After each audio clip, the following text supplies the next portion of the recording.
Thank you so much for joining us. My name is Steve Bromwich, the Executive Director of Maine Historical Society. We appreciate your signing on to the digital version of the 2022 Maine History Maker Award, celebrating Severin, Beliveau, and Harold Pachios for their contributions to Maine. The resources you will find here explore Severin and Harold's Maine stories, while also highlighting the ongoing importance of immigration to Maine.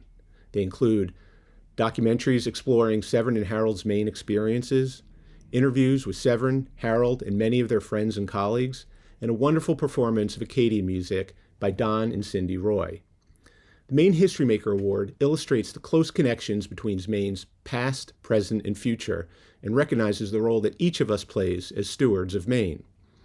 Severin and Harold will both tell you that this isn't a bootstrap story, that it was their parents and grandparents who bore the brunt of their family's immigrant experiences. You will see Severin and Harold's deep appreciation for the opportunities that they have been given and their commitment to making sure that everyone in Maine has similar opportunities. Thank you for supporting the History Maker program and MHS. We want to extend a special thanks to more than 100 corporate sponsors and host committee households, and our lead sponsors, Brookfield Renewable US, Camden National Bank, Lee Auto, North River Company, and Pretty Flaherty. We'd also like to thank Severin and Harold's family and friends who have been incredibly generous in sharing stories, perspectives, and supporting tonight's program. Maine Historical Society has now been preserving and sharing Maine's story for 200 years. We look forward to your participation and friendship as we embark on our third century of service to Maine. With that, I hope you enjoy these incredible Maine stories.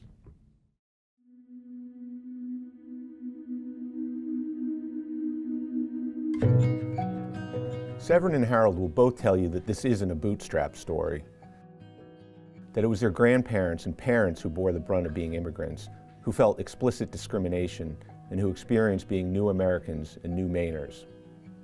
It was their families who took big risks, made great leaps, sacrificed, and gave Severin and Harold opportunities that would have been unimaginable to their immigrant families even a generation or two ago, who put them in a position to thrive, lead, and to make a difference.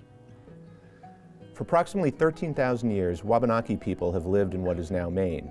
For the past 400 years, wave after wave of immigration has shaped and continued to diversify Maine. In the 1500s, English, French, Spanish, and Dutch explorers and settlers began to arrive here, many with African servants, indentures, and/or slaves. Over the next few centuries, they vied with each other and indigenous peoples for control of North America.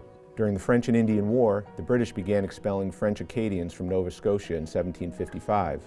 Following the American Revolution, settlers, primarily white Protestants from England and Scotland, fanned out across and began to settle and develop Maine. From these beginnings, Maine's Yankee culture and identity were established. Irish immigration to Maine increased significantly in the 1830s and 40s.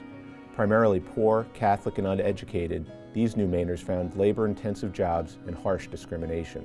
Irish immigrants worked to build the Grand Trunk Railroad. They worked in John Bundy Brown's sugar factory and at the Portland Company, which produced locomotives, railroad cars, and ship engines. Prejudice against the Irish grew in the 1830s in Maine. In 1854, a Bath mob burned the building being used as the Catholic Church. In Ellsworth, members of the Know Nothing Party tarred and feathered Jesuit priest John Bapst. Following the Civil War, Maine's textile mills were booming and needed labor. New waves of Catholic immigrants, this time from French Canada, began arriving in large numbers, pursuing economic opportunities in Maine's burgeoning textile mills and then in the paper industry. By the 1920s, Franco-Americans made up nearly 25% of Maine's population and had established vibrant communities, their own churches, and had become a significant part of Maine's identity and economy. French Canadian migrants, for lots of reasons, established these insular communities. It was very easy for the middle class and the professional class to move from Canada with these migrants. You know, they had their own churches, they had their own schools, they had their own credit unions, they had their own hospitals, right? And so they brought with them whole entire societies that really tried, on the one hand, to insulate the community from the resistance of the Maine Protestant Yankee, which was really pushing back on this loud ethnic Catholic influx. I mean, you had a huge influx of people who were very different from the native Mainers. In the early 1900s, competition for jobs, nativism, and rising anti-Catholic and anti-Jewish sentiment led to backlash against immigrants from China, Italy, Greece, Eastern Europe, and beyond, in Maine and across the country. By the 1920s, the most potent political force in Maine was the Ku Klux Klan, which mobilized nearly 40,000 Mainers around fear and exclusion of Catholics, immigrants, and others. The Klan wave subsided by 1930, but systemic discrimination remained rife, and casual discrimination and slurs exist to this day. While discrimination was still pervasive, by the 1950s, greater change was on the horizon. After a century of Republican domination of Maine politics, a movement emerged that transformed the Maine Democratic Party into a plausible alternative and a place where a diverse coalition of Mainers, including the children of immigrants, gained a voice, platform, and opportunity to participate. The leader and face of this movement was Edmund Muskie, who grew up in Rumford, the child of Polish immigrants. In a seismic shift, Muskie was elected governor of Maine in 1954. Muskie would go on to serve in the United States Senate from 1959 to 1980, to become a vice presidential and presidential candidate, and to serve as Secretary of State. As a driver of the 1970s Clean Air and Clean Water Act, many refer to him as the father of the environmental movement in the United States. The newly emerging Maine Democratic Party would provide the opportunity for Severin, Harold, and many other energized Mainers to cut their teeth and channel their commitment to modernizing Maine. Hello, this is Christopher Flagg, President of North River Company. Our team is sending hearty congratulations to the Maine Historical Society for its many accomplishments, and particularly for recognizing Severin and Harold this evening. North River Company has worked to preserve some of Maine's history. Our efforts to rehabilitate brick and beam mill structures and our thoughtful approach to adaptive reuse have been particularly successful with the help of Harold, Severin, and many partners at Preddy. Their deep connection to Maine, their integrity, their hard work, and their good sense of humor have been essential to our mission. Thank you and congratulations. Harold Pachios and Severin Beliveau, I'm so proud to call you my friends, to know you for so many years, and to learn so much about you from all different sources, including yourselves, to know about your escapades in Western Maine and rural Maine, and your witnessing to history in the White House and the halls of the Capitol, the U.S. Capitol in Washington, during the Kennedy years, the Johnson years, the Obama years, the Biden years, and all those years in between, and in the halls of the Capitol here in Augusta. I know that you are here, your presence is felt every day in many ways. You come from Maine, you're born and bred in Maine, although you're from different backgrounds. One of you, I think, is 100% Greek. The other one tells me that he's 50% Irish and 50% Franco-American. But whatever your DNA and whatever your ethnic origins, you both have the gift of gab, however you got it.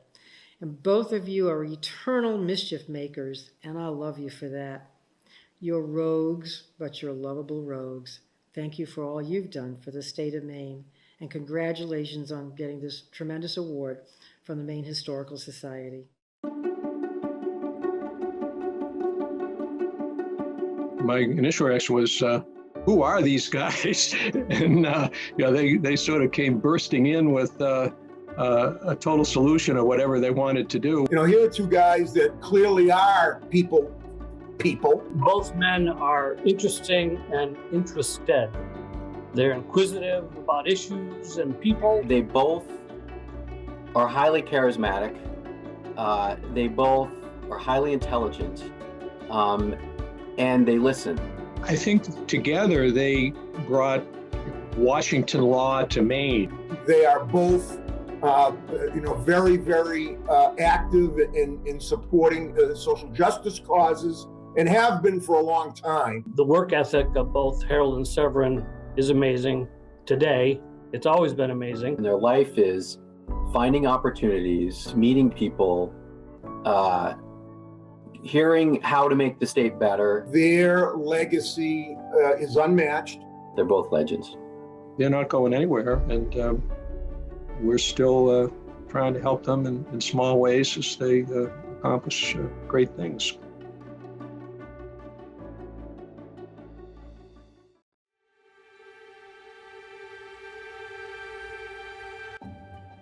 Severin Believeau's ancestors arrived in Port Royal, Acadia, Nova Scotia in 1636. After building thriving lives, his family was displaced in the expulsion of the Acadias in 1755 and fled to Quebec.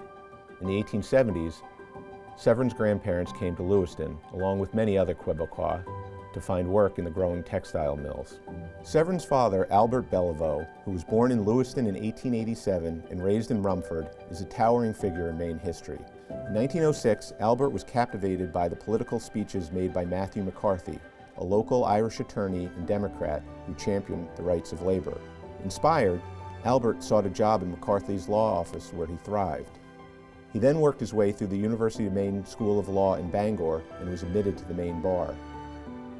He established his own practice and, in 1914, was elected and served 2 terms as county attorney. When they moved to Rumford, his father expected him to go to work in the mill, and he did, and he hated it. But his mother saw something in Albert, and I think that caused him to see it in himself that was aspirational and unusual, and he must have been extremely good at the intersection between Anglo and French culture, because he was always completely at home in the Franco world, but he had unusual affinity and ability to communicate well.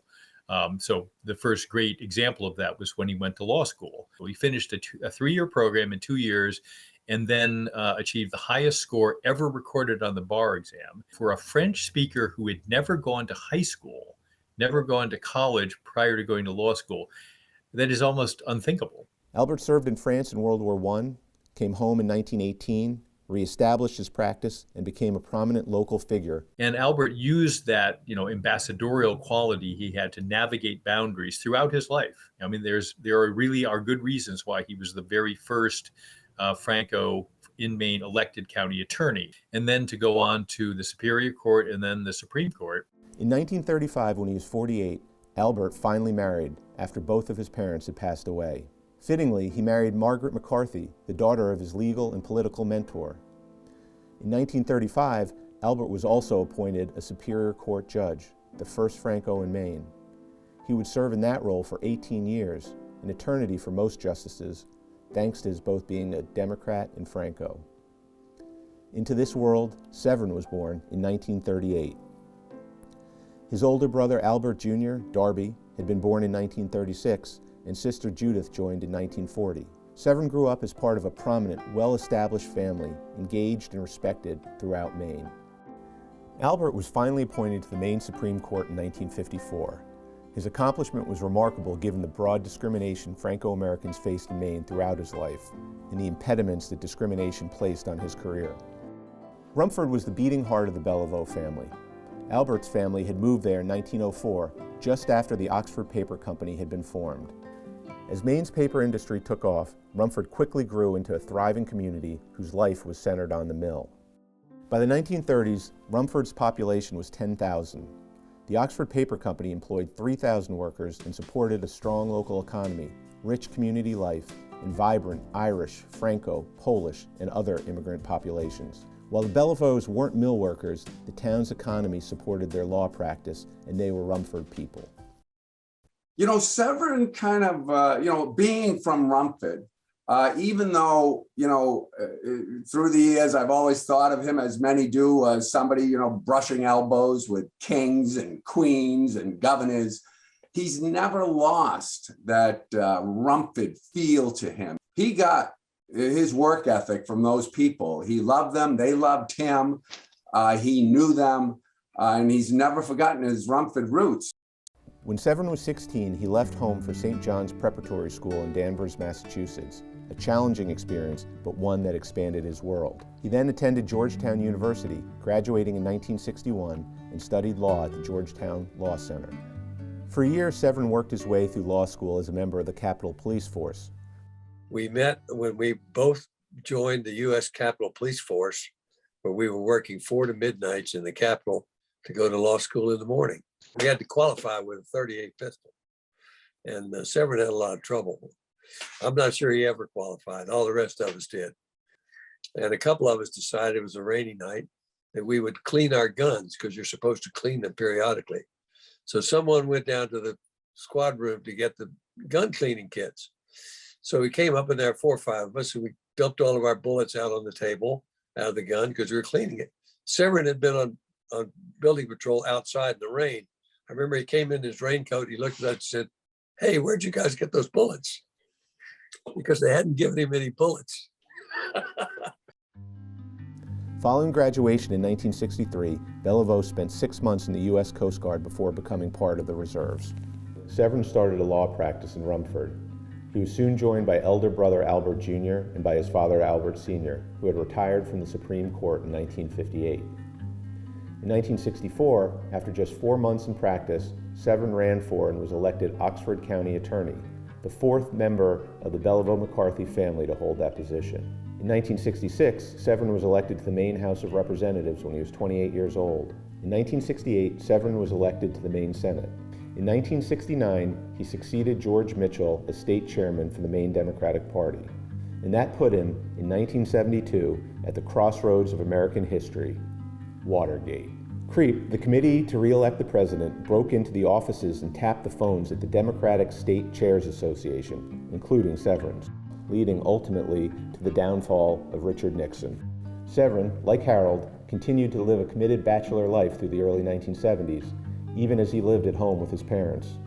He bought a camp in Rangeley, commuted to Augusta for his expanding legislative law practice, and focused on building his career.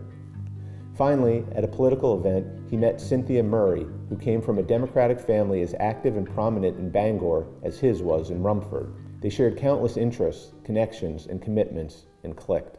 So I was just passing out name tags as people were coming to this function.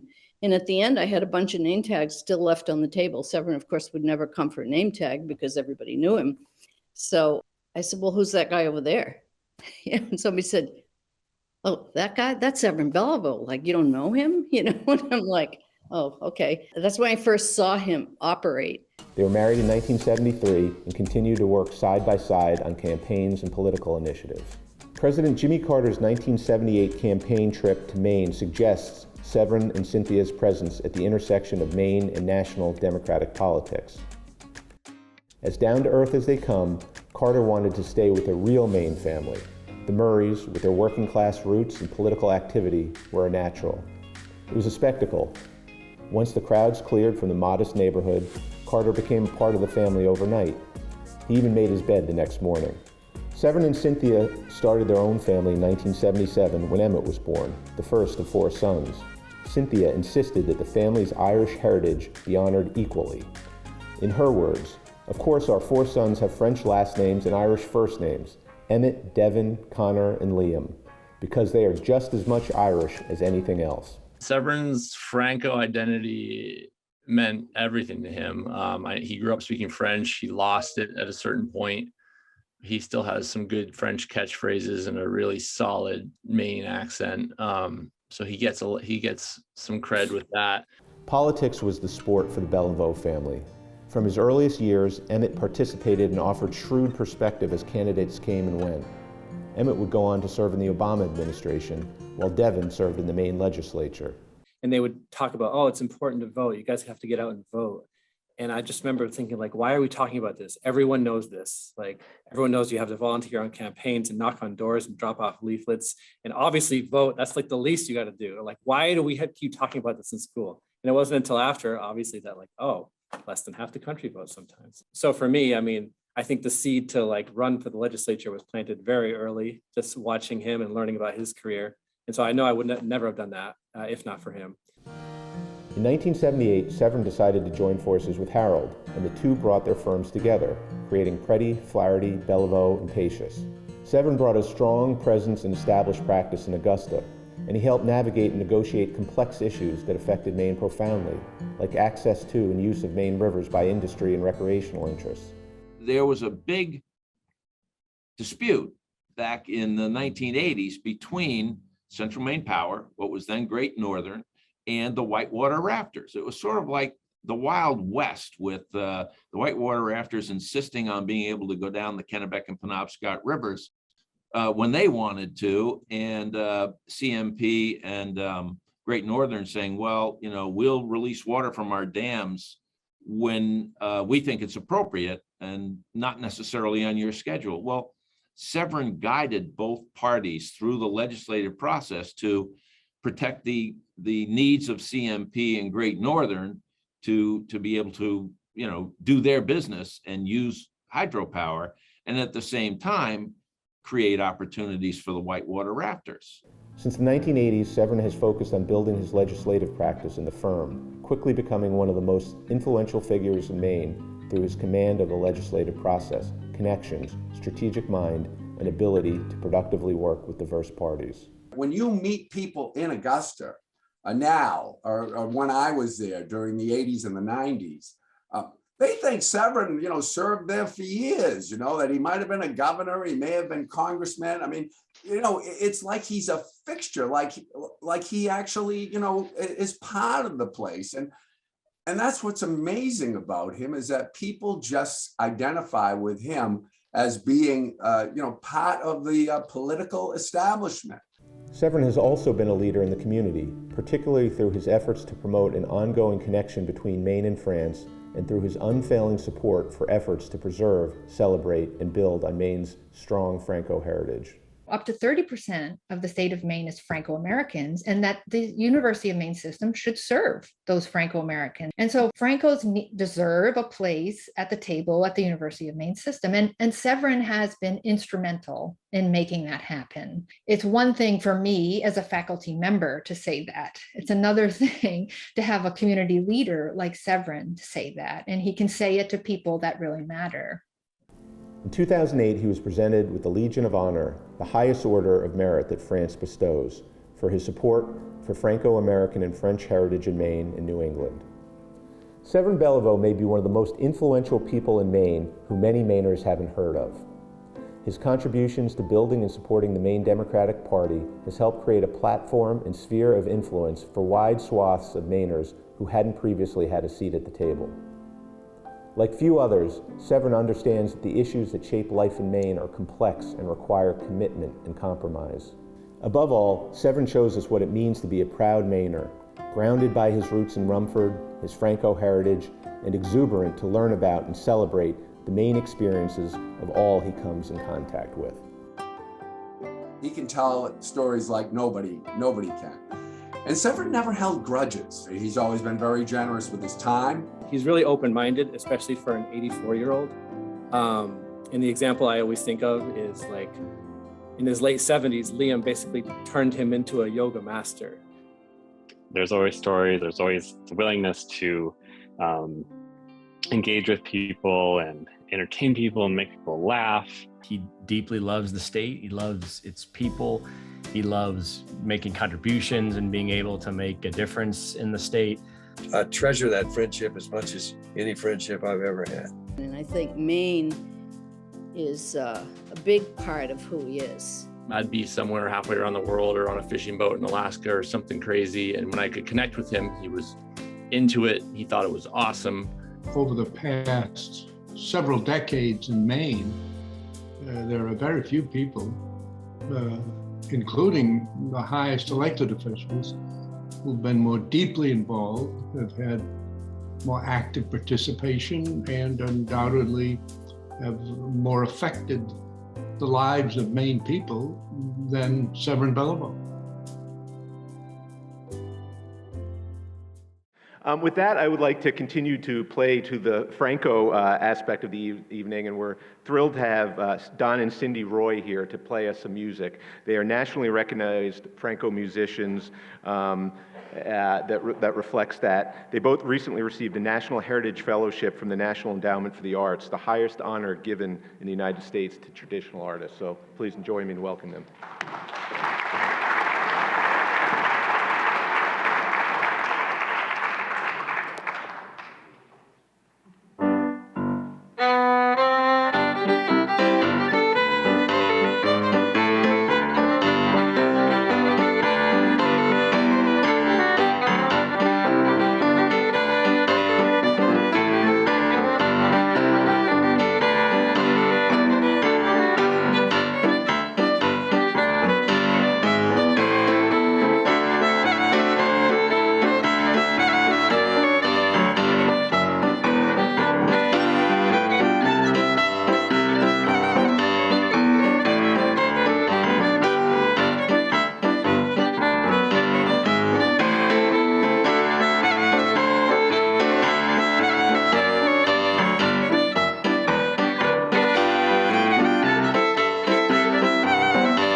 Harold Pachios' grandparents were part of strong families who came from small villages in the Sparta region of southern Greece. Harold's mother, Lucy, was born in Springfield, Massachusetts in 1909. Her parents had arrived there around 1900 as part of an ongoing flow of extended family. Family members first found work in a candy factory and soon owned their own business. Harold's father, Christos Pachios, was born in Bridgeport, Connecticut in 1906. His family returned to Greece for 9 years before settling permanently in America. He loved the sports he found in America, and football and baseball provided an opportunity to assimilate. He excelled on the field, which helped him overcome language barriers and make friends. Chance also played a huge role in his fortunes. While hitchhiking from Stamford, Connecticut to Atlantic City, New Jersey for an interview for a restaurant job, he was given a ride by an executive who was impressed by Christie. By the time the ride was over, Christie was offered a job interview and soon, in 1929, hired by the Prudential Insurance Company to work in its real estate division. In 1933, he was transferred to Springfield, where he met and married Harold's mother, Lucy. Into this immigrant story, Harold was born in New Haven in 1936. Harold's family became New Mainers in 1940. Prudential transferred his father to Portland to start the insurance company's real estate investment division, setting up and overseeing offices in Maine, New Hampshire, and Vermont. Christie, Lucy, and Harold moved from New Haven to Portland and then to South Portland and Cape Elizabeth. Sister Penny was born in 1940. When Harold's parents moved to Oakhurst Road, Cape Elizabeth was emerging as a desirable suburb for Portland's up-and-coming. Cape Elizabeth was an ideal place for Harold's parents' continued assimilation. They were neighbors and socialized with other upwardly mobile families who shared similar outlooks and values.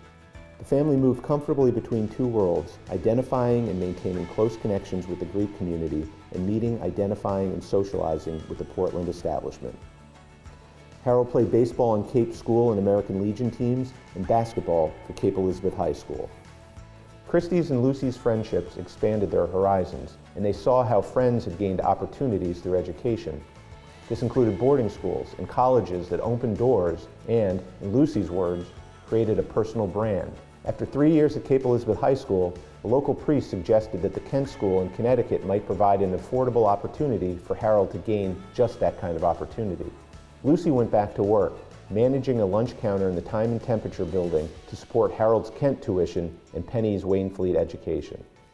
My mother was very focused on becoming Americanized. She got involved in garden clubs. She got involved in 2 churches. She kept herself busy. She met a lot of people. She entertained a lot. At one point, when I was 12 or 13 years old, my father, who didn't ever really ask her opinion, bought the restaurant in the Temperature building. And he came home, he says, "Oh, look, Lucy, look what I did." She went into a fit. She said, "We're Greek, I'm Greek, I never want to be in the restaurant business." And she did it. She did it for quite a few years because that's how she paid for our education. At Kent, Harold's athletic prowess, innate curiosity, and ability to connect helped him make lifelong friends from diverse backgrounds. He excelled, and his horizons continued to get broader. Making the most of the Kent opportunity, Harold was accepted to Princeton, where he began his studies in 1955. On the same day he graduated from Princeton in June 1959, Harold was commissioned an ensign in the U.S. Navy. He spent the next 2 years aboard a U.S. Navy transport ship delivering military personnel around the globe. The election of President John F. Kennedy in 1960 inspired Severin, Harold, and countless friends, peers, and colleagues in profound ways. Harold says that he, at that time, was just so excited, and he thought, I know what I want to do. I want to go to law school, and I want to go to Washington, D.C. to do both those things. I want a job in Washington, and I want to work somehow, somewhere in this new exciting government. With limited financial resources, he enrolled in night school at the Georgetown Law Center. In Washington, he initially worked as a waiter to support himself. But, as had happened with his father, a passing encounter changed the course of Harold's life. In a break during the law school class, a fellow Princeton grad introduced himself. Thinking that being a waiter was beneath the Princeton grad, the classmate asked Harold if he wanted a job. The next day, Harold had an interview and within a week started a new job as one of the first employees at the fledgling Peace Corps. There, Harold became close friends with and a trusted colleague of Bill Moyers, a longtime confidant of Vice President Johnson. He found himself immersed in a world of action, influence, and consequence. But he was just lots of fun, you know, and he also, of course, had this sense of public service. And so we worked hard, we all played hard, we all had, we had a really, it was a wonderful time to be young in Washington in those days. Then on November 22nd, 1963, the assassination of President Kennedy changed everything. Johnson immediately hired Moyers to serve as his White House press secretary. I had come back from Dallas with the new president and the body of the deceased president who'd just been assassinated. And I went to the White House, still Deputy Director of the Peace Corps. I went to the White House that night with the new president, with Lyndon Johnson, for whom I had worked. The next fall, Moyers brought Harold onto LBJ's re-election campaign to serve as an advance man, organizing campaign rallies around the country. Harold advanced a rally in Portland in September 1964, which drew an estimated 75,000 to 100,000 people. We landed, and there was this huge reception from people, and they were cheering, they were noisy, and but he was all got out, and there was Hal at the base of the stairs, as he always was below Air Force One. We had a great day. During it, of course, the president said to Hal, "Bring your parents up here." And they came out and came up, and no sooner had they were standing by the president than the president said, "Mr. and Miss Pachios, you got a good son." And you know, that's about the Medal of Honor for any boy with proud parents. And you could just see them, the glow in their eyes. And that was a moment of, you know, you couldn't have made a Greek family happier for the President of the United States to introduce their boy to his parents as a good son. After LBJ's re-election, Moyers insisted that Harold join him on the White House team. Harold completed law school in May 1965 and then became Associate White House Press Secretary. Harold came. He was my principal assistant. And he was a really can-do man like Johnson. He could do anything, learn fast, act quickly, and he proved the right man at the right moment. Harold's job focused on managing the needs of the White House press corps, contributing to twice-daily briefings, tending to the relationship between the press and the president, and traveling with the president wherever national and world events took him. Harold was part of one of the most remarkable periods of legislative achievement in American history, including passage of the Civil Rights Act of 1964. Harold left the White House in early 1967 to become attorney advisor at the newly created Department of Transportation. After attending the tumultuous Democratic National Convention in Chicago in August 1968, he joined Senator Muskie's vice presidential campaign in charge of advance operations. So I said to him, "Harold," I said, "so if you really like your job, the only way you can hold on to it is to come and help Senator Muskie get elected vice president of the United States." There was a long pause. He said, "Well, I'll think about it." And then, of course, he came, and he was terrific. He did a fantastic job. He's largely responsible for a great deal of the favorable way in which Senator Muskie was received. After the defeat of the Humphrey Muskie ticket, Harold decided it was time to return to Maine and to become a lawyer. In 1969, at the age of 32, with vast worldly credentials but no experience practicing law, he started looking for a job at a Portland law firm. Berman, Wernick, and Flaherty was the only firm to offer him a job. His first major immersion into Maine law was partnering with Hoddy Hildreth to develop the first major environmental laws in Maine.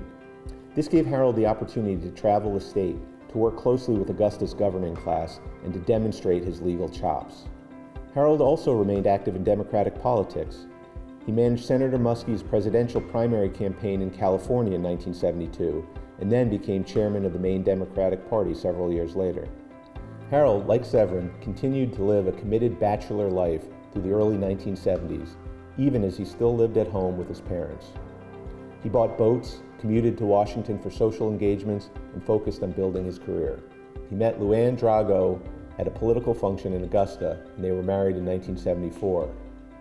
Their first son, Chris, was born in 1974, and then Peter in 1979. The Young family purchased Harold's parents' home on Shore Road in Cape Elizabeth, and Harold's Maine roots got deeper.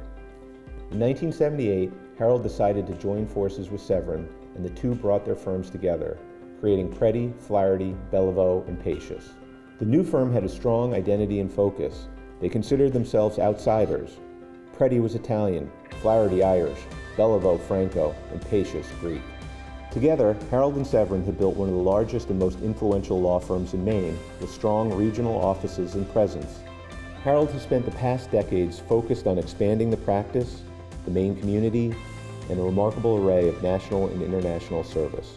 Harold and Severin both are more than willing to say, I brought in this client, I'm going to give it to someone else to work on. They create opportunities for younger attorneys to grow and expand and build their own practices. And in doing so, broaden the scope and reputation of the firm as well. For 15 years, he was chairman of the Board of Visitors of the University of Maine School of Law. He is a past president of the Portland Symphony Orchestra and served on the boards of the Maine College of Art, Maine Maritime Academy, and the Portland Boys Club. For years, he has hosted a public access television show in the Portland area which features public policy interviews of newsmakers. Harold has accomplished all of this while not missing a moment with his beloved boys and family. Harold attended hundreds of baseball and basketball games for his boys at Cape Elizabeth High School, St. Paul's School, and at Bowdoin and Georgetown. I could tell that he was a loyal son and loved his parents, and that family was important. I don't know, from a dad perspective, I mean, he's dedicated. I mean, for all the things that he had going on, you know, he was there for all the sporting events, every single one. He'd drive, you know, back and forth to boarding school, and I'd be asleep.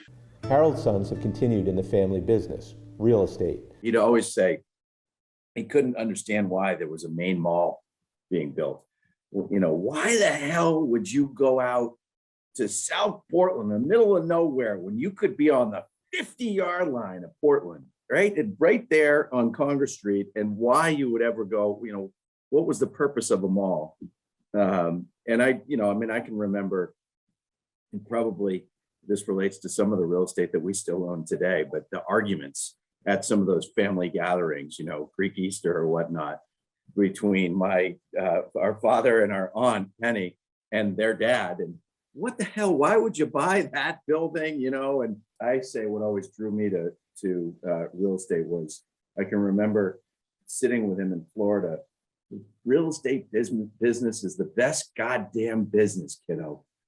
I'm sitting here on the beach with you here, and I'm making money in Portland, Maine. And I was like, sign me up. This is great. And then, of course, our father's the voice of reason, you know, and he'd say things like, you know, if it were easy, everybody'd be doing it. In 2006, Harold married Claudia Bakinski. What has always struck me about my grandfather's relationship, or there you go, little slip, my step-grandfather's relationship with my grandmother, Claudia, is that they balance each other out in a lot of ways. They speak to each other's best qualities and lift each other up, I think, in even the smallest ways. Harold Pachios may be one of Maine's greatest connectors. Just about everyone who has met him feels like they have instantly become best friends.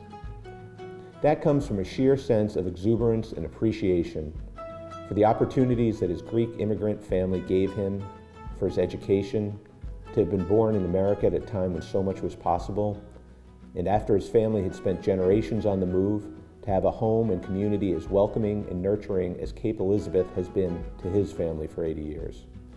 Harold's blessings have inspired him to work to make sure that everyone has the same opportunities that education and freedom provide. Whether that commitment is reflected on a universal, national scale, as with LBJ's Great Society, or by serving the local boys club in Portland, Harold knows that every Mainer's story, experience, and contributions matter. I truly valued his advice and regard him as one of the best and most solid people I consult with. He just draws people to him. He has a very infectious personality. He's got so many friends in so many places. and he's still got a good memory. He remembers everything. There's this pride. What it means to me is there's this pride of this heritage and this pride of being from Maine. Another New York plate, another New York plate, a New Jersey plate, Connecticut. They're all coming here. He was so proud. This was Maine's moment. Everybody wants to be here. They finally figured it out. They finally figured it out. Everything is rooted in his Maine identity. And from having this constant, he's constantly reminded of where he's come from and is constantly looking to give back to where he lives and to lift other people up in the Cape Elizabeth, Portland, Maine community. He's as sturdy as that rocky coast of yours up there in Maine.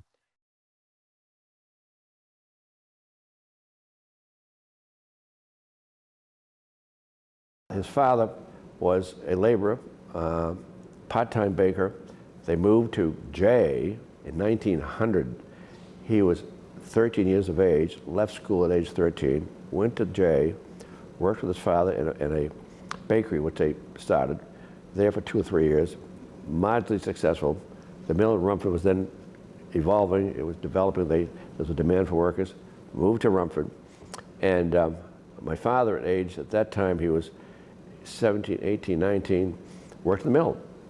They worked at what they called a bag mill for 60 hours a week. One of the factors that in his life was his mother. She believed in education. She realized that she was not well educated, and she encouraged the daughters to go. Some of the sisters went to business school back in those days because to learn to become a secretary, that was the only opportunity for them. But she is the one that encouraged him to leave the mill and go to, and meet with then Judge McCarthy, because he was the municipal court judge then, and see whether you can work out something.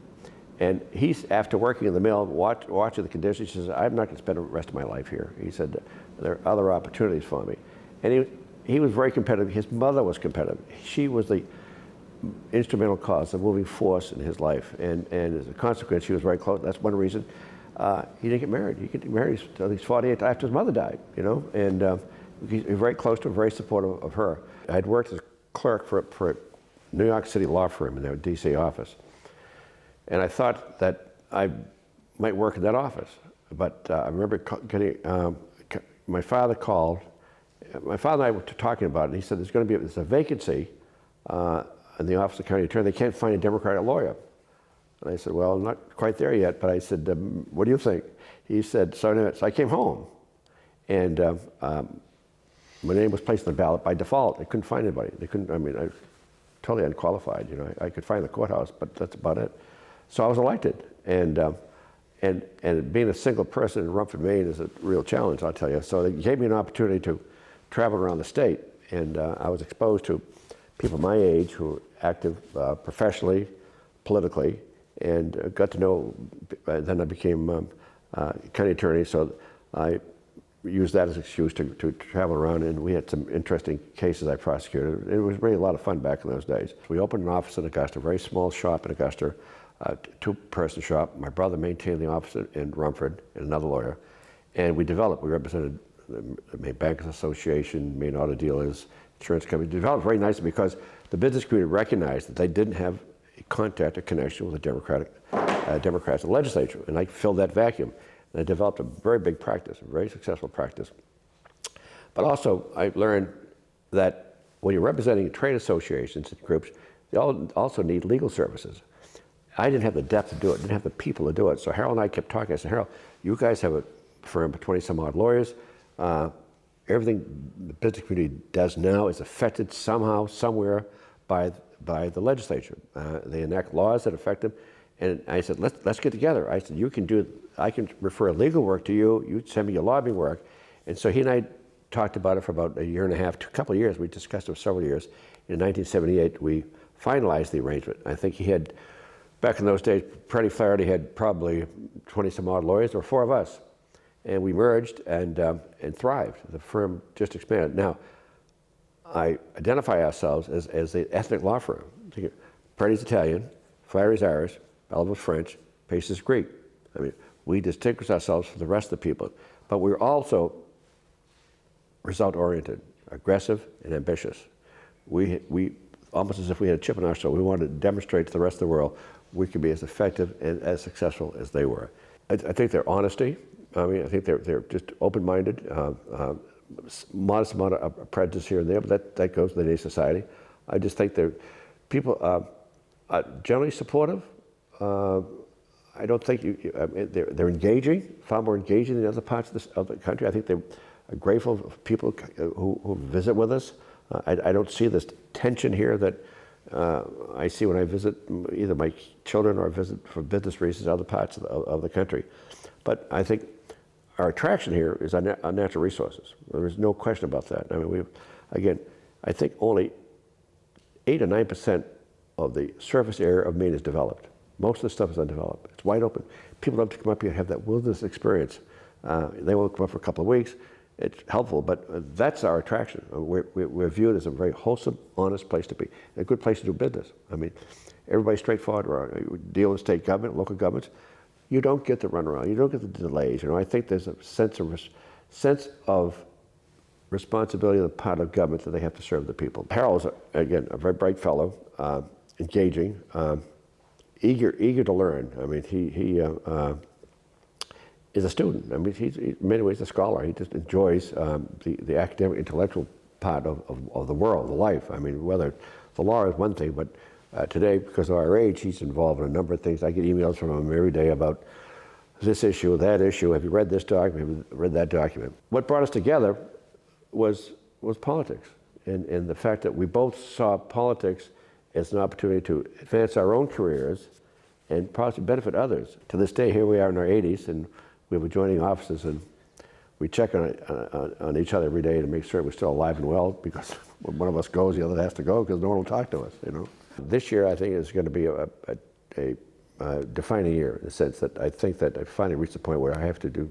I'm doing less work, fewer clients. I have a home in Rangeley, which we all enjoy, and I have some property up there that I enjoy playing around with. And I have some good clients, but I think realistically the firm's been very good to us. We believe we can contribute something. I think our seniority and our experience has been helpful. So I think someone said, "You're on the back nine, Severin." I said, "No, we're not. I can see the clubhouse from here. That's how close I am to the back nine." So.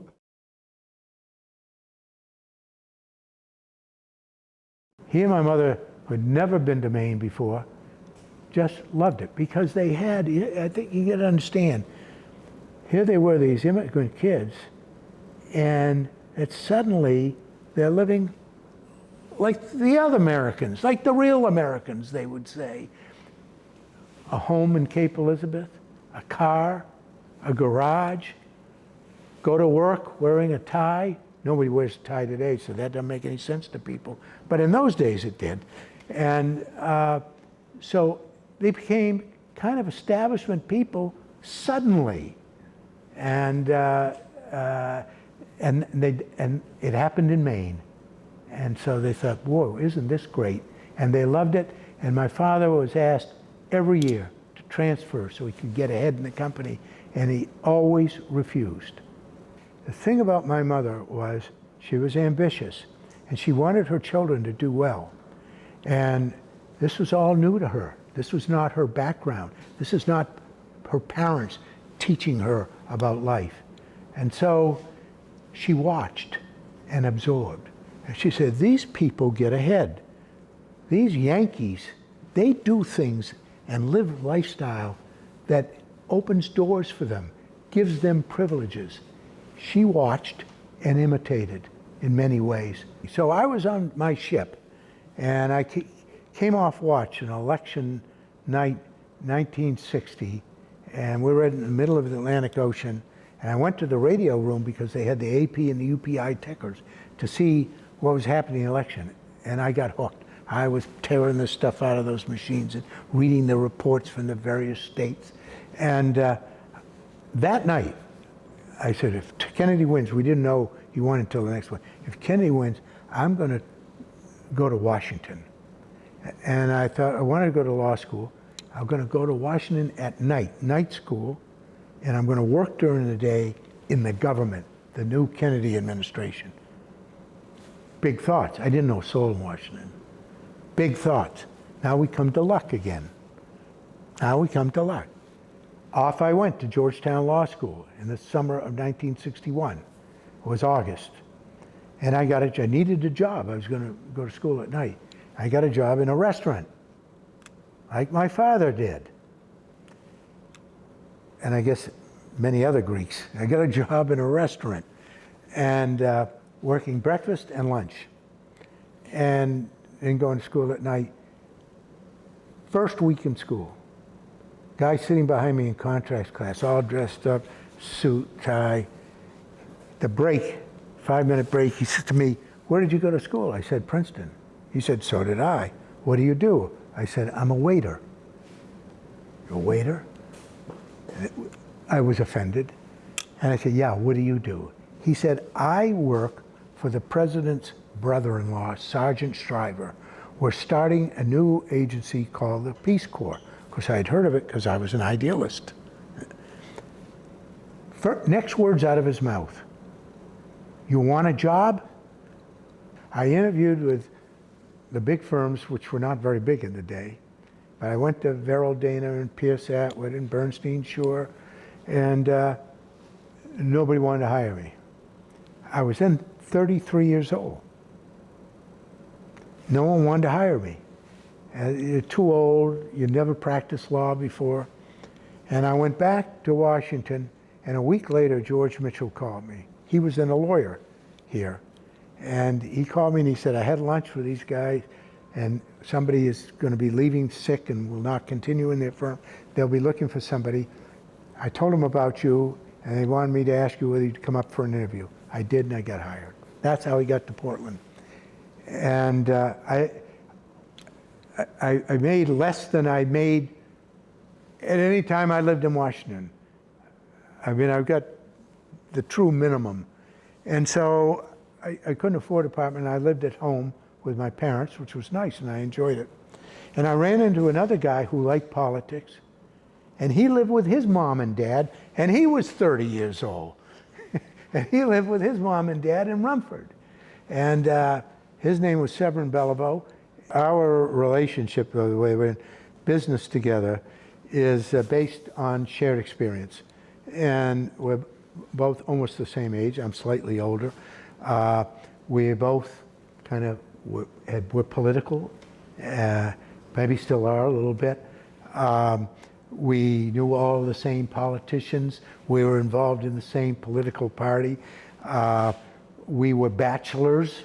There were many similarities, and so it was shared experiences.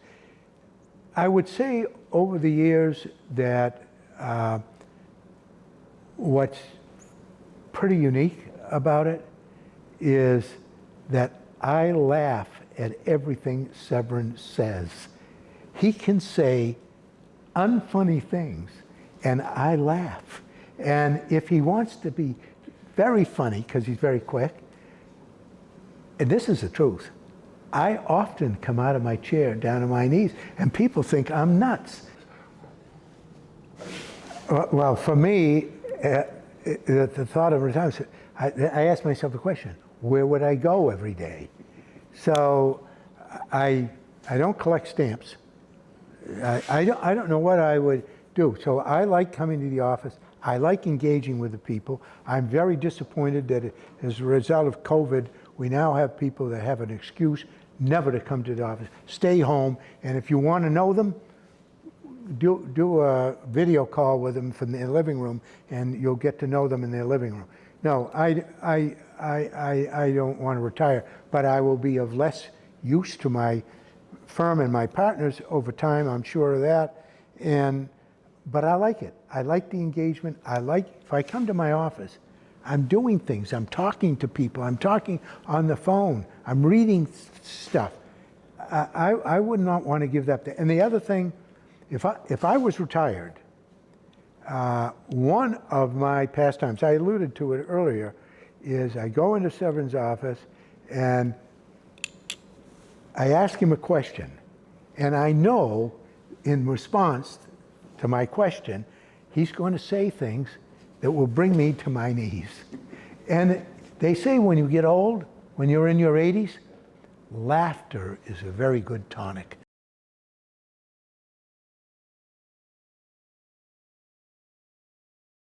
So we're trying to get insights on both of you from so many different directions, and I know your partner in crime is here. If Severin wasn't an attorney, what could you imagine him doing in the world? What would his alternative career be? Harold would probably be a statesman. He views himself as an academic who has an understanding of international relations. Cop. I think he would enjoy being a cop. Now, as to whether or not I'd want to be a cop, I don't know how accurate he is in that. I realized I was the only officer at which they removed the bullets from the gun, so my gun was absolutely bulletless, so I wasn't a threat to anybody. I say cop. I said he lived with his parents. He was a bachelor up in Rumford, but he was the county attorney, so he was the chief prosecutor in Oxford County. I knew a state policeman, and he told me that the district attorney, he would go by his house and pick him up in his police car, and at night, when he was on patrol at night, the district attorney would ride around with him, seeking criminals, I think, looking for crime. Either that or firemen, but cops, really. Pito. And now, wait a minute, and here's the tragic. Here is really the strangest thing. Well, he just alluded to a guy who's the center of one of his stories. And you would think this is the first time ever. That story I have heard 400 times, and I laugh every time.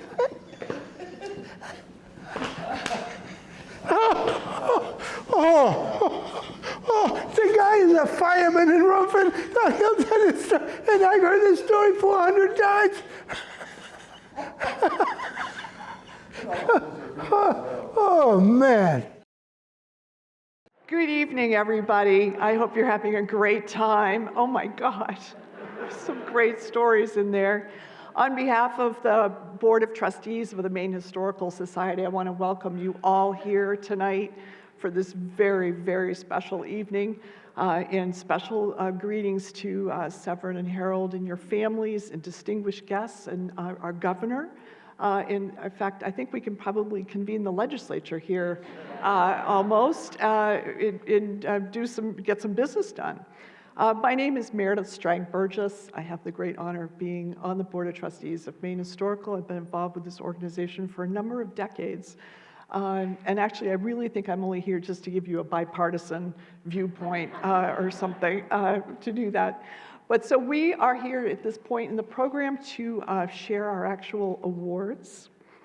And great stuff, you guys. I only had a little bit of time with these two in Augusta, but we should have, in the older times, I think people had a lot more fun than we did. At this point, Severin, might you join us on stage, please?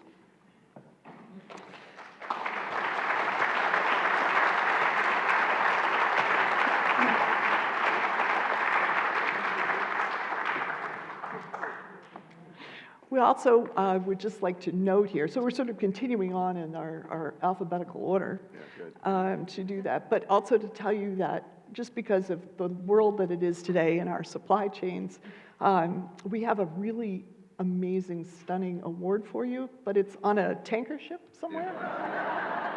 I've heard that before. Yeah. You've heard that story before. It's from Maine. It doesn't need a tanker. It doesn't. It's going to become. But in the meantime, we have a lovely framed certificate that Steve over here, why don't you come on over here, is going to present to you and to say that Severin, yes, Severin, throughout your life, you have championed Maine people in every possible way. We couldn't be more grateful. On behalf of the Maine Historical Society, our trustees and our staff, we want to present you with this award and the official 2022 Maine History Maker Award. And I think we were going to have a quick photograph? Would you like to? We can do that afterwards. And Okay. Severin's going to say some words. Yes, we're going to do that, so you can say some words. There's nothing to say, nothing Yes. to add. Well, Thank you, Meredith.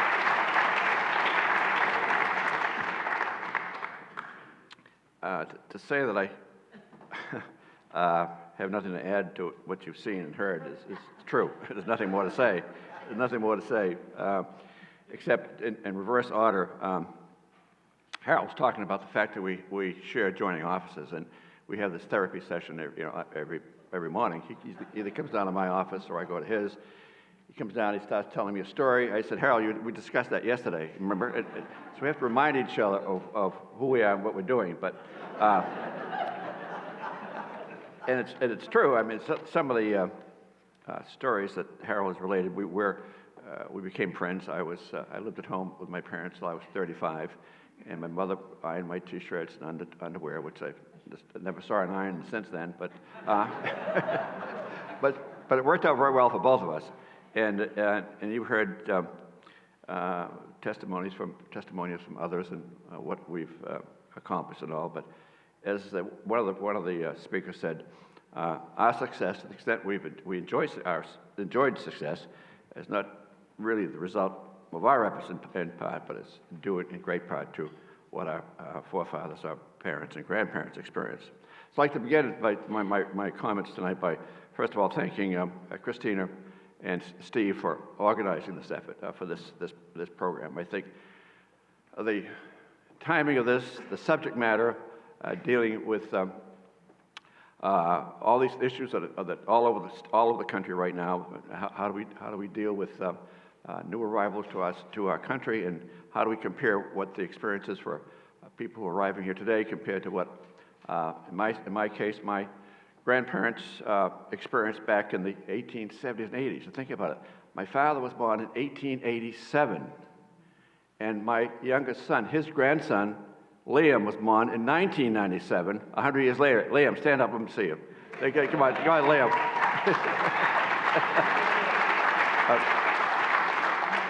I point that out just so that we'll all have a sense of what a young state we have right now, and the fact that you've heard about my father's accomplishments and so forth. And well, there are a couple of things that really affected me and influenced me in a great way, and that is the fact that the Franco-Americans are Maine's largest minority group, and as other speakers have said, we probably represent between 25 and 30% of Maine's population.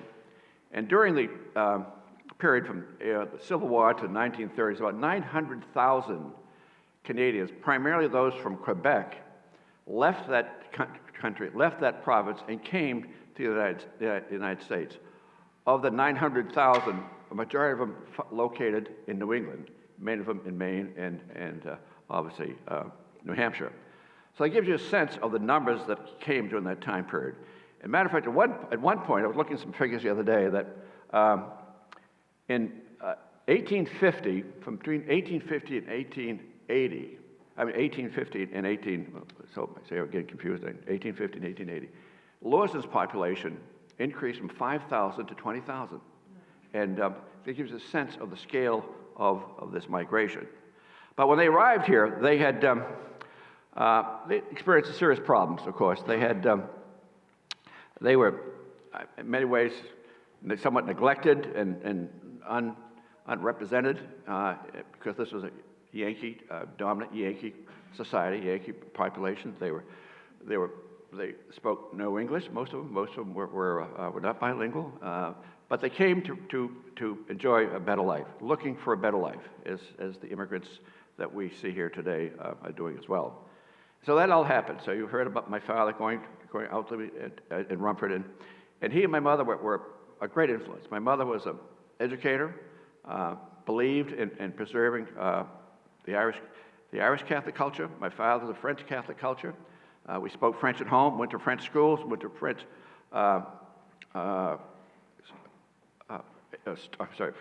schools, and obviously to churches as well. And French was the primary language in school. English was taught as a second language. But even though my mother was a McCarthy and she understood French, she was very supportive of this whole effort because she believed, as my father did, that the importance of preserving our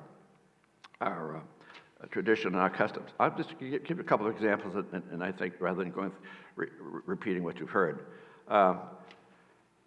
things that the French Catholics had to deal with back during that time frame, turn of the century to the 20s, 30s, and 40s, and 50s, and so forth. And I have a couple of milestones here that I'd like to share with you. One was back in 1919. The legislature enacted a statute that read, entitled Common Schools, Subject in the English Language.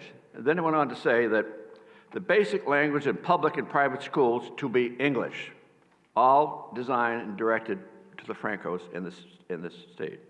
In other words, for 40, 50 years, it was illegal for a student or teacher or parent to speak French in one of the schools. So it gives a sense of what the Franco community had to deal with.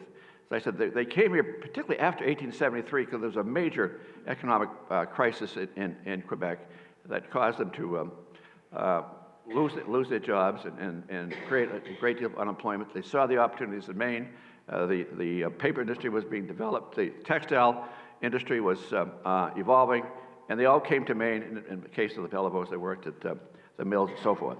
So the other issue I'd like to talk about, and it was referred to in one of the presentations involving the Ku Klux Klan. So in 1922, when the Klan was very strong in Maine and very effective, and in our part of the world, in Oxford County and in Franklin County as well, one day someone had placed a cross on a ledge in Mexico, so it was exposed to the two communities, Rumford and Mexico. So my father and a group of his friends went up there, removed the sign, and waited for the KK people to come in, to arrive. And they did, and they left. That was the end of that conversation. But to give you an example of how deep this KK influence was, it permeated, and it was very pervasive around the state of Maine. The second issue that I want to talk to you about was obviously when my parents were married in 1935, Margaret McCarthy, Albert Beliveau. It was considered a mixed marriage. Irish Catholics and French Catholics didn't wed. It was simple as that. And that created a modest amount of tension in the family, in the community. By my mother, because she was inclined to look for the middle ground. She was very engaging, very outgoing. She's the one who kind of served as the mediator and solved that problem. So from then, again, there was 21 years difference between them. I think my father would be 120 some odd years old today if he were alive. You think about it. So the next experience I had with my father, after he was appointed to the Superior Court, one day I was with him in the courthouse in Auburn, and I was sitting there, and this fellow came up and said, "Hi, Judge Beliveau, I'm John Fisher," he said. So my father said, "Fisher?" He said, "Where are you from, Fisher?" He said, "From Lewiston." He said, "Your name is not Fisher. It was Poisson at one time, was it not?" "Well, yes, sir, but I changed it because I thought it'd be best I could assimilate and be more successful." He said, "You'll never be successful with that name." So that happened. So 2 days later, I was on Lisbon Street with him, and we ran into another fellow, let's see if I get his name down here, by the name of Baker. This guy came up to him and said, "Judge Beliveau, hi, I'm Ernie Baker." He said, "Oh, Baker, yes, and where are you from, Baker?" "Well, Lewiston, as we say in Rumford, Lewiston. What's your parents' name?" "Oh, Boulanger." "Oh, you changed your name from Boulanger to Baker? And why did you do this?" And he let him have it. It was just a great story. It's a great story. All right. But one of the funniest things that happened, and I'll almost end on that, was in 1966 when they alluded to the fact that I was a county attorney, and even though I had a very successful career as a law enforcement officer in the Capitol Police. What one of the speakers failed to say, that in order to qualify for the police department at that point, the training consisted of going to the White House police range with a .38, with a silhouette 25 yards away. If you struck any part of the anatomy, you qualified. On the sixth shot, I got the guy in the knee, and that was it. That was the extent of my training. So anyway, so 1966, I came back to Rumford. again, I got the position, I got the nomination of county attorney by default because they couldn't find a Democratic lawyer in Oxford County, and I was just barely a lawyer. So I campaigned in Upton, Maine. Upton, I looked up today, has a population of 69 people today as we speak.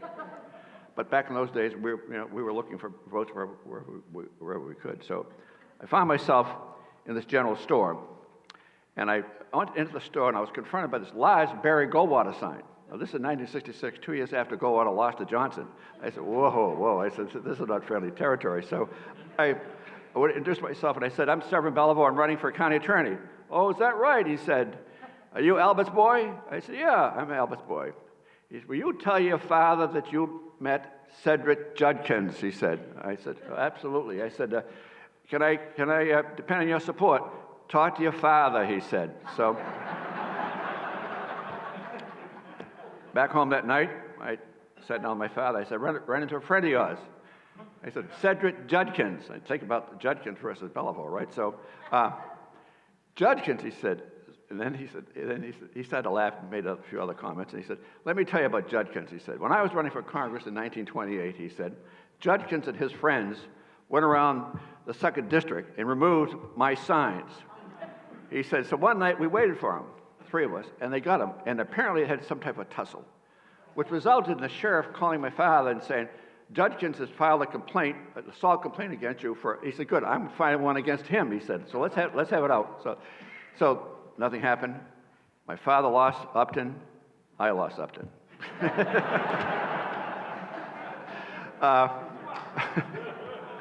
But anyway, it was, again, I want to thank everybody because I think this is a great opportunity for the stories to be told here.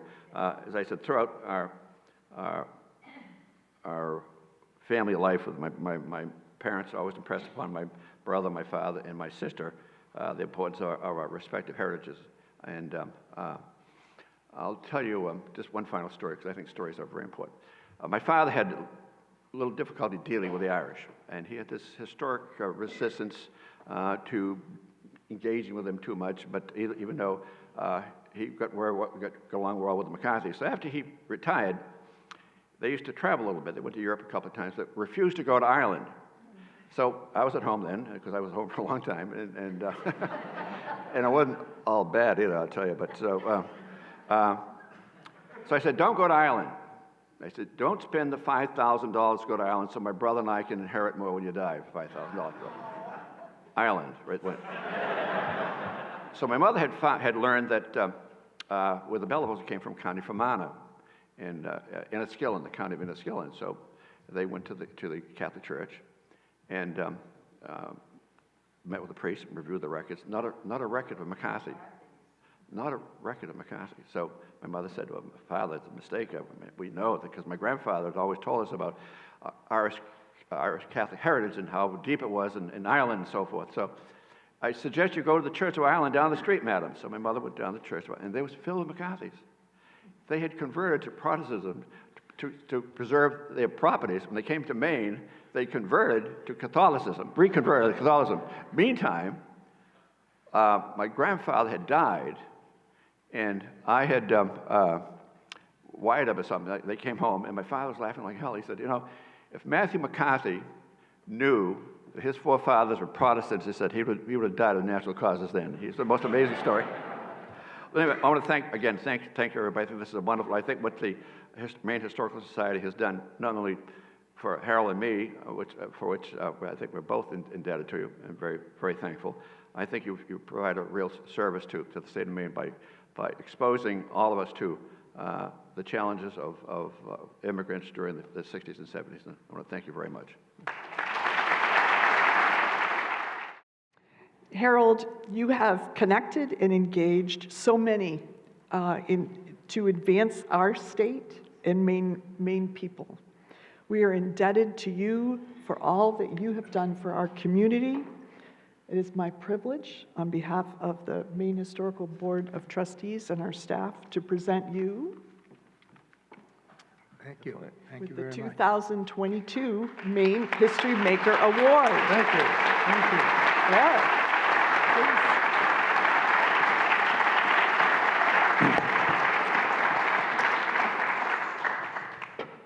I want to say a couple of words about the Maine Historical Society. And before I do, actually, because this is what is, I'm so pleased that you all came. And what's overwhelming is I have 2 sons, and they live in New York, and I don't see them very frequently. And what is particularly moving for me tonight is that those 2 guys are here and with their wives, and I'd ask the 4 of you just to briefly stand up. I'm sorry to embarrass you.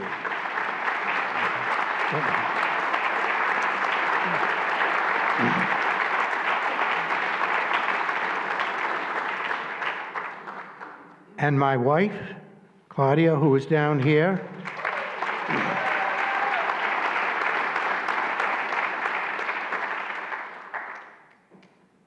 And I'd also like to say that I'm also extremely pleased and grateful that a friend of mine who is a Greek diplomat has come here tonight. He is the Consul General for the Republic of Greece, covering New England. He is leaving to go to represent Greece in Brussels with the EU, and he's sitting over here. And before you stand up, next to him is my sister. My sister Penny. All of the history that you saw is her history too.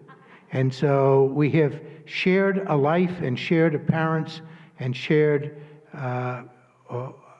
all aspects of our lives, and both of us profited greatly from the parents we had. But would you please stand up? I can't see with these lights. Stratus Efthymiou.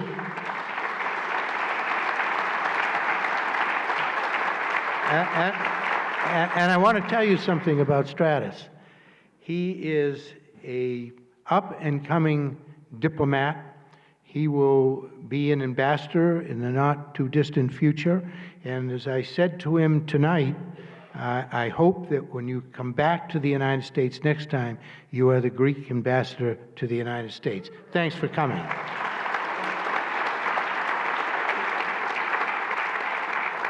And now for a few words about the Maine Historical Society and history and its importance. I regard the Historical Society as one of the most critical institutions in the state of Maine. That's because a knowledge of history is essential, not just helpful, but essential to manage the complicated and social and economic relationships among human beings and between the nations that those human beings govern. In the current age, when truth and fact don't seem to be important to large numbers of people, the Maine Historical Society and historians generally provide the facts which allow us to understand what can go wrong, with how we govern ourselves in this country and how we manage our relationships with other tribes, other nations. Much has evolved with the human race over the last 10,000 years. Just one thing has not changed: the human psyche. Unchanged. Human nature has not evolved, and human nature causes a lot of trouble. It is history that equips us to make the judgments about how to manage all these human relationships and to manage the raw impulses of great masses of people without blowing up our country or blowing up the world. We live in a democracy which has been governed by a written constitution for 235 years. The people who wrote that constitution were students of the classics, specifically the writings of Greek and Roman philosophers. They were all, pretty much every one of them, the most educated people in American society. and their wisdom derived from what they learned from people attempting to manage the very same human instincts 2,000 years before them. Not derived, I would note, from a false single statement in some social media posting. Today, historical societies like the Maine Historical Society have a particularly important part to play in combating misinformation, myths, and ignorance. 6 or 7 years ago, Claudia and I flew south, rented a car, and drove to towns and places in Mississippi and Alabama, places with names familiar to everyone who lived during the civil rights battles of the 1960s. The state of Mississippi had recently built a large addition to the State Museum in Jackson. It tells the story about segregation in Mississippi, and it tells it with brutal honesty. This is a state museum built by the government of the state of Mississippi. Mississippi school children from throughout the state regularly visit that museum. So far, it does not appear that the psyches of those children have been damaged or that the children are being burdened with guilt for something in which they had no involvement. But they are learning something.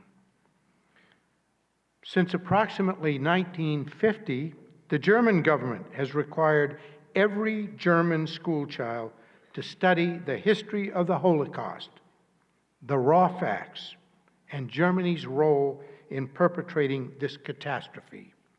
Generations of Germans have experienced this educational requirement, and to my knowledge, it has not resulted in mass psychosis. Beginning in the 1890s and through the 20th century and the early part of the 21st century, America experienced several waves of immigration. Unlike the English and Northern European immigrants who preceded them, this later wave brought immigrants from Eastern and Southern Europe, including my own family. They were not welcome. And I should add, because I mentioned Northern European immigrants, there's several of my friends here whose roots, grandparents, great-grandparents, were in rocky farms on the Galway Peninsula. And they too came, and they too were persecuted. Self-described, quote, real Americans, end quote, started an anti-immigration movement that resulted in Congress passing the 1924 Immigration Act a few short years after Penny's and my father arrived in this country. And it essentially prohibited Eastern and Southern Europeans from our shores. It was not until 1965 that the national and ethnic quota laws were repealed. That is history. That happened. That is a fact. And today, as is always the case, history is repeating itself, but with stricter quotas, if anything could be stricter. In 2017, an American president with plenty of support from the citizens of this country proposed that no Muslims, none, zero, be permitted to enter the United States.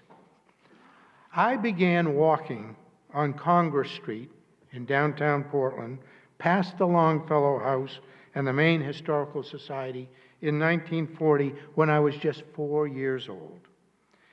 It was 26 years after my father had, with his parents and brother, left his small mountain village in southern Greece and arrived at Ellis Island with pretty much nothing. As I grew up in this area, the Maine Historical Society meant nothing to me, absolutely nothing. It was a place for people whose ancestors arrived in Maine in the 17th and 18th centuries, a place for people to prove their genealogical bona fides. The Maine Historical Society was not about me, or for that matter, about you. Today, it is about all of us. It has changed dramatically. It is our historical society.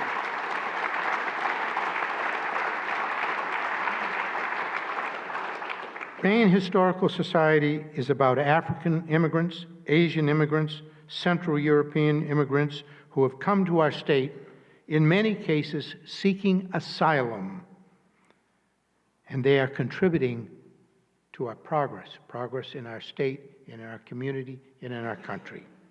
They come not to make trouble, but to build productive lives for themselves. My own family's journey is proof of this. They, my family, were not welcome, but now, 100 years later, no one's asking us to leave. And that will be the case with the families of all these recent immigrants. Recently, I rewatched Elia Kazan's 1971 film, America, America. The iconic movie producer and director Kazan was himself a Greek immigrant fleeing genocide in Asia Minor. The movie is about his family and the struggle to emigrate to America. The central character is Kazan's uncle. When Kazan was asked to describe his uncle's odyssey to get to America, he replied with just 3 words. He saved himself. He saved himself. And that's what all of these immigrants who are now becoming part of Maine history have done. They have saved themselves. Thank you, Maine Historical Society.